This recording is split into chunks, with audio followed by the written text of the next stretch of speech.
مشاهدونا الآن أمامكم على الشاشة، قامت مصالح الجمارك المغربية معززة بمصالح الأمن الوطني باعتقال جزائري حاول إدخال مسدس مع عدد من الأعيرة النارية كذلك سترة مضادة للرصاص، كذلك عدد كبير من المبالغ المالية حاول إدخالها إلى الأراضي المغربية.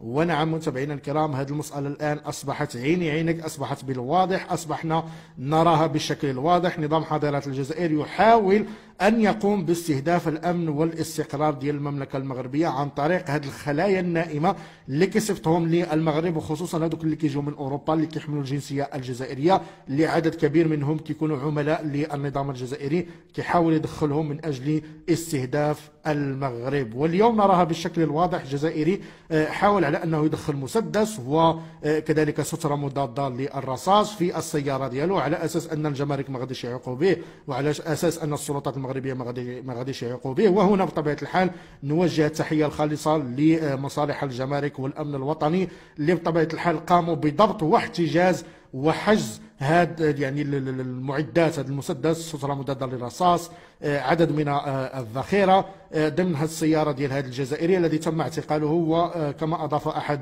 أو أضافت أحد الصحف فإنه جرى اقتياد هذا المواطن الجزائري من قبل عناصر الشرطة القضائية لولاية أمن تطوان لمواصلة التحقيق معه تحت إشراف النيابة العامة. وطبيعة الحال التحقيق غادي يفتح المجال أمام عدة سيناريوهات من الممكن أن تكون خلية معينة يقودها نظام حضارة الجزائر، يمولها نظام حضارة الجزائر من أجل استهداف الأمن الداخلي ديال المغرب. كذلك هناك سيناريوهات متفرقة هنا وهناك، لكن ما يهمنا رؤوس الأقلام الواضح هنا، وهو أن الجزائري حاول على أنه يدخل أسلحة إلى المغرب. شكون اللي غادي يستفد من هذا النوع من الحركات، هذا النوع من الأفعال؟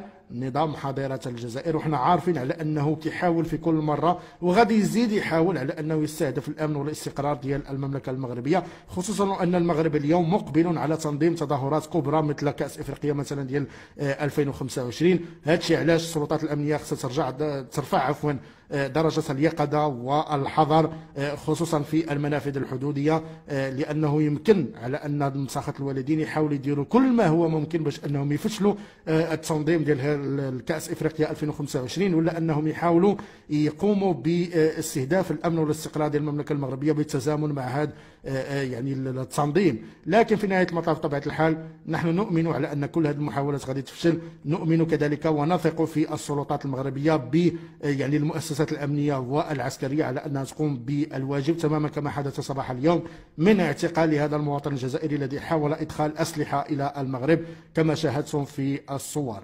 متابعينا الكرام، أراكم في فيديو قادم.